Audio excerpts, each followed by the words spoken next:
Good morning, dear students. I hope you all are fine. Today, we are going to read from Unit 8, Lesson 4. And at first, traditionally or as usually, I would like to share with you the important vocabularies of this lesson. And after that, I will share with you the summary or synopsis of this lesson. So, students, let's go to know about the important vocabularies of this lesson. At first, you will get the word meaning, and after that, synonym, and then antonym. First word is here separated, and you know these words are arranged according to the sentence, line by line, or sentences of this lesson, not alphabetically. So at first we will know about separated. Separated is an adjective. It means no longer together. No longer together অর্থ হচ্ছে আলাদা বা আর একসাথে নয়। এটা হচ্ছে separated Bangla অর্থ, separated. এর সিনোনিম হচ্ছে ডিটাচড। ডিটাচড অর্থ আলাদা। Antonym connected or together. Then beg, এটা একটা ভার্ব, কোনো কিছু চাওয়া বা প্রার্থনা করা। এটা আমরা ইউজুয়ালি জানি, বেগ মানে হচ্ছে ভিক্ষা করা বা প্রার্থনা করা, এরকম। তো এটার ইংরেজি অর্থটা এরকম যে ask someone earnestly or Hanbali for something, কারো কাছে খুবই আর্নেস্টলি বা হাম্বলি কোনো কিছু চাওয়া। সিনোনিম প্রে, অ্যান্টোনিম হচ্ছে গিভ। এরপরে আনসার। আনসার মানে তো ইন রেসপন্স, কোনো কিছু করা বা জবাব দেওয়া, উত্তর দেওয়া, এরকম। To say something as a reaction to A question, মানে কোনো প্রশ্নের উত্তরে কোনো কিছু বলা, এটা হচ্ছে আনসার। এটা সিনোনিম রিপ্লে বা রেসপন্ড, অ্যান্টোনিম আস্ক, জিজ্ঞাসা করা। এরপর হচ্ছে কালেক্ট। কালেক্ট একটা ভার্ব যার অর্থ সংগ্রহ করা। To get and keep things, কোনো কিছু একত্রিত করা বা এক জায়গায় রাখা, এটা হচ্ছে কালেক্ট। সিনোনিম গ্যাদার, এটার অ্যান্টোনিম ডিস্ট্রিবিউট।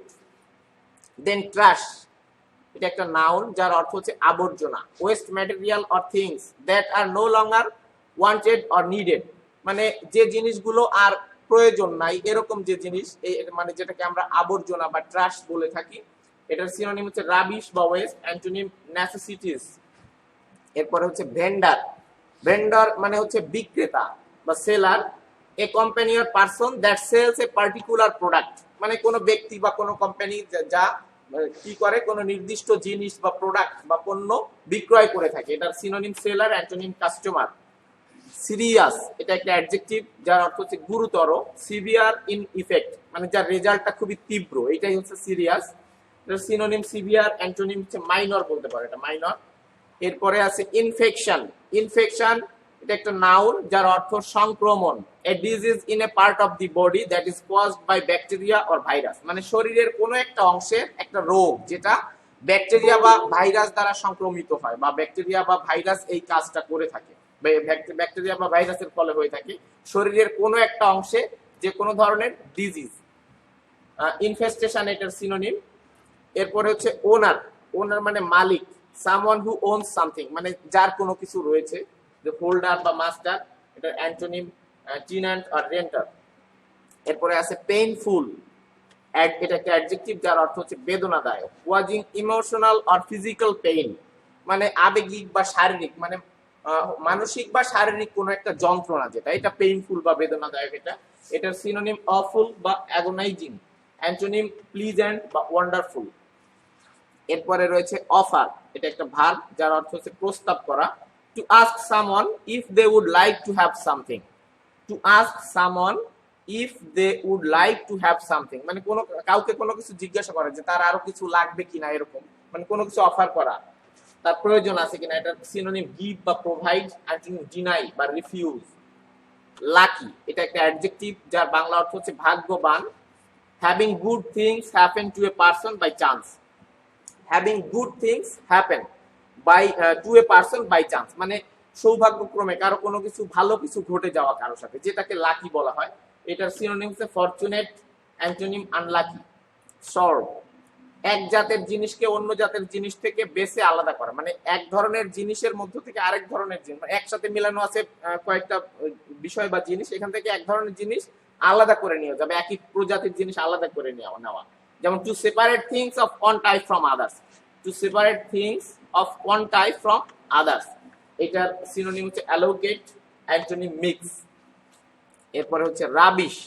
এটা একটা নাউন যার অর্থ আবর্জনা। এর আগে আমরা যে পড়েছিলাম যেমন ট্রাশ, সেটার সিনোনিম আলাদাভাবে দেওয়া হচ্ছে এখানে। আবার ওয়েস্ট ম্যাটেরিয়াল অর থিংস, এটা সিনোনিম ট্রাশ বা গার্বেজ। ডিজিজ, এটা একটা নাউন যার অর্থ অসুখ। ফিজিক্যাল আর mental disorder of structure or function, মানে শারীরিক বা মানসিক কোনো অসুস্থতা, বা যেটা শারীরিক বা মানসিক ভাবে অস্বস্তি সৃষ্টি করে মানুষের, সেটাকে তুমি শারীরিক বা মানসিক কোনো ডিজিজ বলতে পারো। এইলমেন্ট বা ইলনেস হচ্ছে এটার সিনোনিম। অ্যান্টোনিম সাউন্ডনেস। রিফিউজ, প্রত্যাখ্যান করা, এটা একটা verb. To decline to give, মানে টু ডিক্লাইন টু গিভ, কাউকে কোনো কিছু দেওয়া থেকে বিরত থাকা, এই ধরনের যে অবস্থাটা, এটাকে তুমি রিফিউজ বলতে পারো। যেমন অ্যাভয়েড বা ডিনাই করা। এরপর অ্যান্টোনিম হচ্ছে এটা অ্যাকসেপ্ট। পে, পে মানে হচ্ছে কোনো কাউকে কোনো কিছু দেওয়া। টু গিভ সামওয়ান সামথিং, কাউকে কোনো কিছু দেওয়া, এটা লোন বলা যায় বা লেন্ড বলা যায়। লেন্ড অর্থ আবার ধার দেওয়া। এরপরে রয়েছে যেটা দেখো হাংরি, এটা একটা অ্যাডজেক্টিভ যার অর্থ ক্ষুধার্ত। ওয়ান্টিং অর নিডিং ফুড, মানে কোনো খাবার প্রয়োজন বা খাবার চাওয়ার যে অবস্থাটা, মানে যখন তোমার কোনো খাবার দরকার, প্রয়োজন বা তুমি খেতে চাও, এর এই যে অবস্থাটা, এটা হচ্ছে ক্ষুধার্ত। যেমন স্টারভিং, স্টারভিং মানে হচ্ছে আবার উপোস থাকা বা ফাস্টিং, যেটা সেটা। তো এটার অ্যান্টোনিম হচ্ছে স্যাটিসফাইড বা রিপ্লেট, মানে আর দরকার নাই বা সন্তুষ্ট, এই যে অবস্থাটা, এটা অ্যান্টোনিম। এরপর রয়েছে যে লাস্ট অফ অল যেটা, সেটা হচ্ছে দেখো পিস, এটা একটা নাউন যার অর্থ শান্তি। ফ্রি ফ্রম ডিস্টারবেন্স, মানে যে কোনো ধরনের অসুবিধা থেকে বা কোনো ডিস্টার্ব থেকে মুক্ত থাকা, এই যে অবস্থাটা, এটা হচ্ছে শান্তি। এটার সিনোনিম হারমোনি বা রিকনসিলিয়েশন। অ্যান্টোনিম ফ্রাস্ট্রেশন বা ডিসকর্ড। এই যে ওয়ার্ডগুলো, এই ওয়ার্ডগুলো মূলত আমাদের এই টেক্সটটা ইউনিট 8 এর লেসন 4, যে টেক্সটটার নাম যেটা তোমরা এখানে দেখতে পাচ্ছ, যে আমেরিগো এ স্ট্রিট চাইল্ড, এই টেক্সটটা পড়ার ক্ষেত্রে বা এই টেক্সটটার অর্থ বোঝার ক্ষেত্রে খুবই হেল্প করবে। এই জন্য এই ভোকাবুলারিটা তোমাদের জন্য সাজানো হয়েছিল। আমরা এখন যেটা করব, প্রত্যেকটা ক্লাসের মতোই আমরা এই যে লেসনটা বা এই যে lesson 4 A Amerigo A street child, very common and important lesson of us, আমাদের ইংলিশ ফার্স্ট পেপার বইয়ের খুবই গুরুত্বপূর্ণ একটা লেসন এটা। তো এই লেসনটাতে কোন বিষয় নিয়ে আলোচনা হয়েছে, এটা আমরা এর আগে যেমন প্রত্যেকটা ক্লাসের শুরুতে মূল বক্তব্যটা একবারে এক পলকে দেখে নেই, একই রকম ভাবে আমরা সেটা এখন একটু দেখব। তারপরে এটার উপরে আমার আরেকটা ক্লাস আছে, সেই ক্লাসে আমরা টেক্সটটা পড়বো, এবং এখানে যে ওয়ার্ম আপ অ্যাক্টিভিটিস রয়েছে, এখানে বেশ আলোচনা থাকার কথা, তোমরা একটু এগুলো দেখে রাখবে বই থেকে, এই warm up activities. And after that আমরা টেক্সটটা নেক্সট ক্লাসে পড়বো। তাহলে এখন আমরা এটা মূল বক্তব্যটা একটু দেখে নিই। আমেরিগো এ স্ট্রিট চাইল্ড, এর অর্থটা হচ্ছে আমেরিগো হচ্ছে একজন পথ শিশু। এটা এই যে আমেরিগোর পরে কমা দিয়ে যে আরেকটা পরিচয় তার, এটা তোমাদের সাথে আগেও বলেছিলাম, কেস ইন অ্যাপোজিশন বলা হয় এটাকে। আমাদের এই ইউনিট 8 লেসন 4 এর নাম হচ্ছে আমেরিগো এ স্ট্রিট চাইল্ড। তার মানে হচ্ছে Amerigo K, who is Amerigo, এখানে তার আরেকটা পরিচয় দেওয়া হয়েছে যে এ স্ট্রিট চাইল্ড, একজন পথ শিশু। তাহলে আমরা এটার সামারিটা একটু দেখে নেই, বা এটার সারাংশটা, এই লেসনে কি আলোচনা হয়েছে বা হবে, এই সম্পর্কে আমরা একটু সংক্ষেপে জানি। দেখো, this lesson depicts the actual utterance for hunger and shelter of a street child.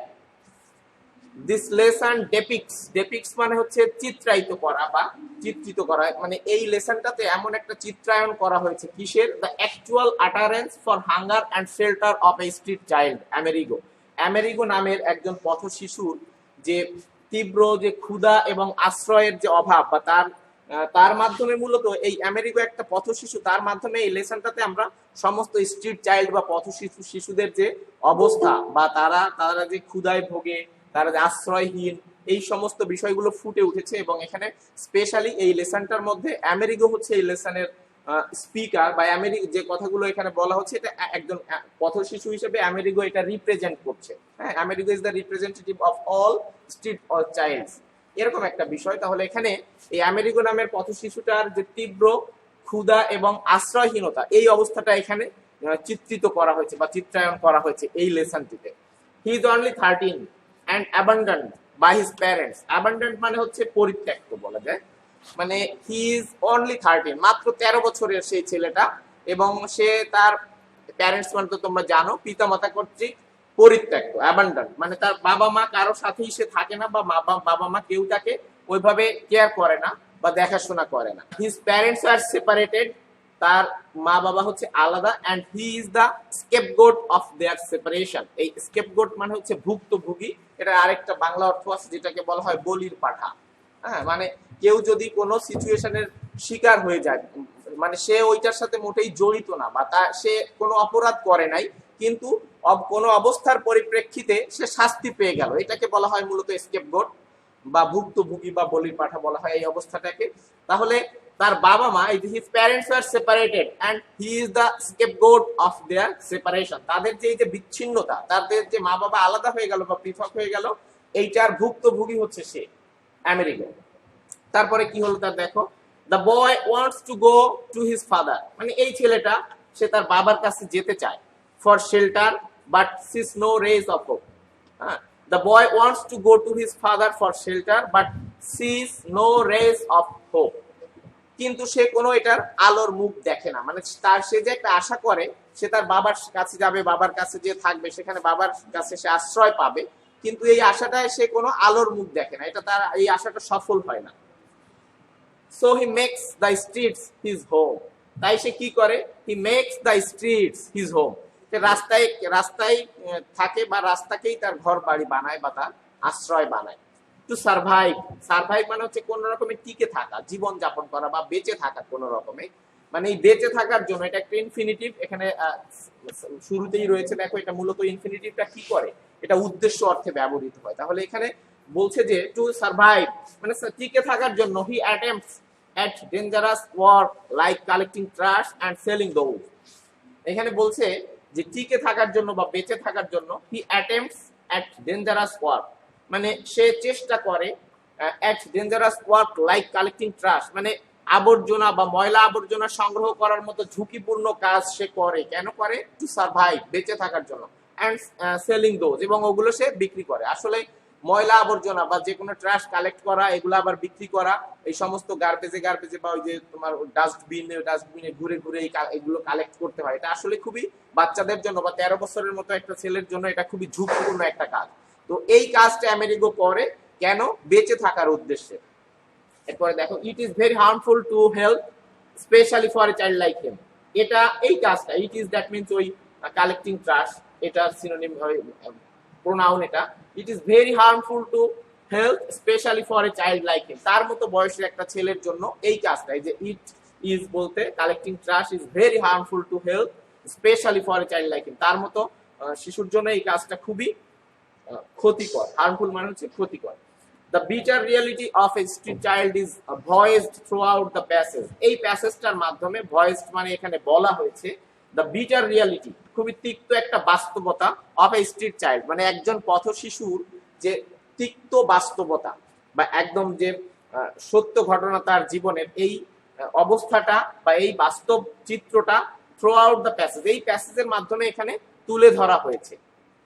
Like him, তার মতো, a number of children are under severe humiliation.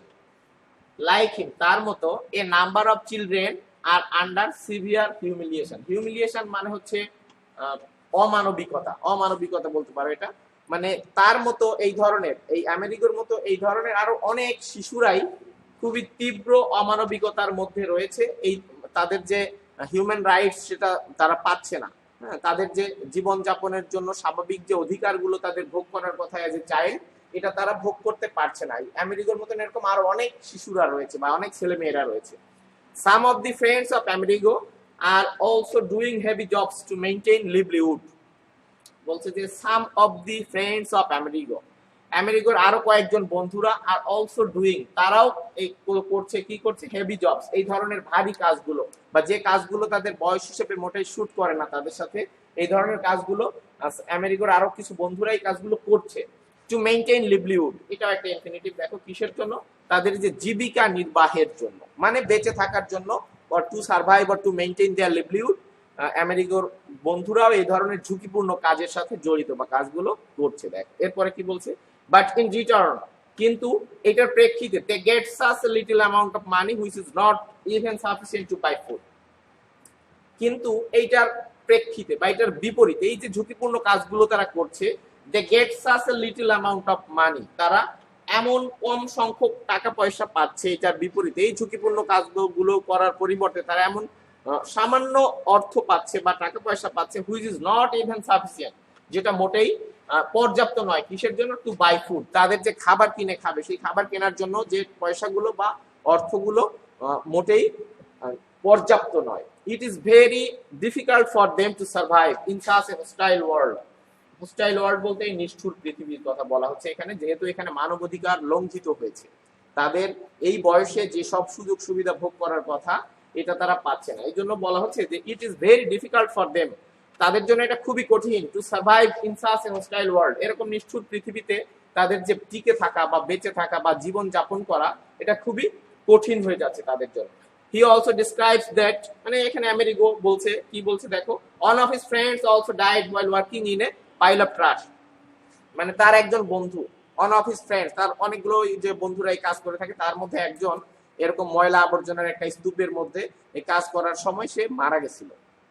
এরকম একটা বর্ণনা আছে এই লেসনের মধ্যে।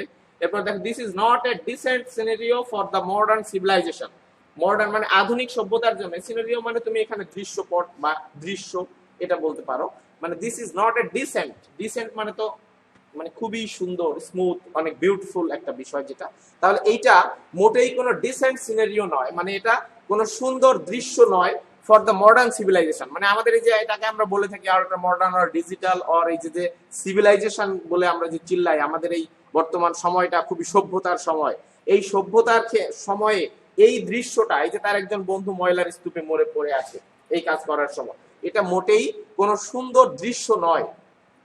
Which is unable to offer a certain life to a child, মানে যেভাবে এই মডার্ন সিভিলাইজেশনে এই যে দৃশ্যটা যে দেখা যাচ্ছে, এটা মোটেই সুন্দর নয়। Which is unable to offer a certain life, মানে যেটা, এই হুইচ বলতে এই হুইচটা মডার্ন সিভিলাইজেশনের রিলেটিভ প্রোনাউন, এটা মডার্ন সিভিলাইজেশনকে ইন্ডিকেট করে বলছে যে এই modern civilisation is unable to offer, মানে এটা অসমর্থ, টু অফার মানে অফার করতে, এ সার্টেন লাইফ কোন নিশ্চিত জীবন বা জীবনের নিশ্চয়তা, টু এ চাইল্ড একটা শিশুকে একটা সুনিশ্চিত জীবন অফার করতেও এটা অসমর্থ আমাদের এই মডার্ন সিভিলাইজেশন। এটা বলছে একজন শিশুর যে সুন্দর জীবন যাপন করার কথা, সেই জীবনটা তাকে অফার করতে ব্যর্থ আমাদের এই modern civilization. They sleep in hunger, দেখো তারা কি কি করে, দে স্লিপ ইন হাঙ্গার, তারা ক্ষুধা নিয়ে ঘুমায় বা ক্ষুধা পেটে ঘুমাতে যায়, and do not know where would be the next place to sleep, এবং ওই দিন ঘুমোতে যাওয়ার সময় তারা জানে না where would be the next place to sleep, পরের দিন তারা কোথায় ঘুমাবে। তার মানে কি দাঁড়াচ্ছে, একদম আলটিমেট চিত্র, কিন্তু আমাদের দেশেও এরকম রয়েছে প্রচুর, যে পথশিশু তোমরা দেখতে পাবা, আজ এইখানে ঘুমোচ্ছে, আগামীকাল এই জায়গায় সে ঘুমোচ্ছে না, অন্য একটা জায়গায় চলে যাচ্ছে, রেল লাইনে, তারপরে এই যে রাস্তায়, এরকম অনেক পথশিশুদের তোমরা দেখতে পাবা। তো তাদের জীবনটা কেমন দেখো, দে স্লিপ ইন হাঙ্গার, ক্ষুধা নিয়ে ঘুমোতে যাচ্ছে, এন্ড ডু নট নো, এবং তারা জানে না where would be the next place to sleep, পরের বার তারা যে ঘুমোতে যাবে সেটা কোথায় হবে, সেই জায়গাটা বা কোথায় ঘুমোবে এটা তারা জানে না। They do not have a shelter in dark winter night, মানে খুবই শীতের রাতে তাদের কোনো আশ্রয় থাকে না, মানে শীতের রাতেও তারা এরকম আজকে এক জায়গায় কাল আরেক জায়গায় এভাবে ঘুমিয়ে বেড়ায়। আসলে এটা খুবই মানবেতর বলা হয়, এই যে জীবনটা তারা যাপন করছে এটা খুবই কষ্টের। Children are more vulnerable to different elements, elements মানে আমরা পড়েছিলাম যে সাম সর্টস অফ ডিজিজ, তাহলে children are more vulnerable, vulnerable মানে হচ্ছে অরক্ষিত, অরক্ষিত বলতে পারো, টু ডিফারেন্ট এলিমেন্টস মানে ভিন্ন ভিন্ন ধরনের রোগের কাছে, এইভাবে যে তারা লাইফটা লিড করছে বা তাদের জীবন যাপন করছে, তো বিভিন্ন অসুস্থতার কাছে বা বিভিন্ন রোগের কাছে তারা হচ্ছে খুবই ভালনারেবল, মানে অরক্ষিত, অরক্ষিত বলতে যে কোনো সময় তারা অ্যাটাক হতে পারে তাদের উপরে যে কোনো ধরনের রোগে। অ্যান্ড সো, এবং তাই, intensive care is needed for them, intensive care মানে হচ্ছে নিবিড় পর্যবেক্ষণ বা খুবই যত্ন নেওয়া যে অবস্থাটা, ইন্টেন্সিভ কেয়ার বলা হয় নিবিড় তত্ত্বাবধান বা যত্ন যেটা, হ্যাঁ, তো তাদের এইটা দরকার। তারা যেভাবে দিন যাপন করছে খুবই সিরিয়াস বিভিন্ন রোগের কাছে তারা অরক্ষিত ভাবে জীবন যাপন করছে, যে কোনো সময় যে কোনো মারাত্মক রোগ তাদের শরীরে বাসা বাঁধতে পারে বা তাদের অ্যাটাক করতে পারে। এই জন্য কি দরকার, and so intensive care is needed for them, তাদের জন্য ইন্টেন্সিভ কেয়ার বা নিবিড় যত্ন দরকার। এমনি নর্মালি তোমরা বুঝতেই পারছো, the life of a street child is unloved and uncared, তাদের জীবন কিন্তু ভালোবাসাহীন বা অযত্নের, যত্ন নয় নাই তাদের জীবনে কোনো, এই যে এইভাবে তারা জীবন যাপন করছে, এই জন্য তাদের জন্য ইন্টেন্সিভ কেয়ার দরকার। A child like Amerigo who has the right to sleep in peace, at home stands as a symbol of our drawbacks. তাহলে এই লাস্ট লাইনটা কি বলছে দেখো, a child like Amerigo who has the right, মানে আমেরিগোর মতো একটা শিশু who has the right, যার অধিকার রয়েছে to sleep in peace, মানে শান্তিতে ঘুমানোর অধিকার রয়েছে। 13 বছরের একটা ছেলে, সে তো কোনো অপরাধ করেনি, বা পৃথিবীতে যে তার জন্ম হলো, তোমরা এর আগে হিউম্যান রাইটস এর ওখানে পড়েছিলে যে ওয়েড লকের মাধ্যমে হোক বা উইদাউট ওয়েড লক হোক, মানে যদি কোনো শিশু পৃথিবীতে জন্মগ্রহণ করে, সে পৃথিবীতে মানুষ হিসেবে জন্মগ্রহণ করার পরে একদম অন্যান্য আর সব মানুষের মতোই বা আর সব শিশুদের মতোই সমান অধিকার ভোগ করবে। মানে যে মানব অধিকারটা রয়েছে এখানে বলা হয়েছিল এরকম, মানে সে তার মা বাবার বৈধ সন্তান হোক বা অবৈধ সন্তান হোক, সে অবশ্যই সমস্ত অধিকারগুলো ভোগ করবে। কিন্তু এখানে তো আমেরিকার এখানে দেখা যাচ্ছে তার মা বাবা এখন সেপারেট হয়ে গেছে বা সেপারেটেড হয়ে গেছে তার মা বাবা এখন, তো এই আলাদা থাকা অবস্থা সে তো কোনো অন্যায় করে নাই বা অপরাধ করে নাই, এই জন্য তার কি ছিল, who has the right to sleep in peace, তার শান্তিতে ঘুমানোর অধিকার ছিল অ্যাট হোম, মানে বাড়িতে, তার নিজের একটা বাড়ি থাকবে যেখানে সে শান্তিতে ঘুমাবে। Stands as a symbol of our drawbacks, কিন্তু সে সেটা পারছে না। এইটা কি করছে, এটা এই অবস্থাটা stands as a symbol of our drawbacks. Drawbacks মানে হচ্ছে বলতে পারো যে আমাদের অপূর্ণতা। হ্যাঁ, এটা আমাদের সমাজের বা আমাদের যে এই যে মডার্ন সিভিলাইজেশন বলি আমরা যেটাকে, এইটার একটা ড্রব্যাকস হচ্ছে এইটা, যে একটা 13 বছরের শিশু বা ছেলে সে কি করছে, নিজের বাড়িতে শান্তিতে ঘুমোতে পারছে না, এই ঘুমানোর অধিকার নাই তার, সে আজকে এক জায়গায় কাল আরেক জায়গায় এভাবে ঘুমে। এটা আমাদের বর্তমান সমাজের একটা দৃশ্য, কিন্তু হ্যাঁ এটা আমাদের সমাজের একটা অপূর্ণতা শো করছে এটার মাধ্যমে। ঠিক আছে, তাহলে আজকে এই পর্যন্ত, ভালো থাকো সবাই। আমরা নেক্সট ক্লাসে টেক্সটটা পড়বো এবং এর যে ওয়ার্ম আপ অ্যাক্টিভিটি গুলো রয়েছে সেগুলো একটু ভালোভাবে দেখবো। আফটার দ্যাট এখানে তোমরা আরো কিছু এক্সারসাইজ পাবা, এগুলো আমি তোমাদেরকে গাইডলাইন দিয়ে দেবো। ওকে, তাহলে আজকে এই পর্যন্তই, বাই বাই, ভালো থেকো সবাই। নমস্কার স্যার। নমস্কার, আসসালামু আলাইকুম।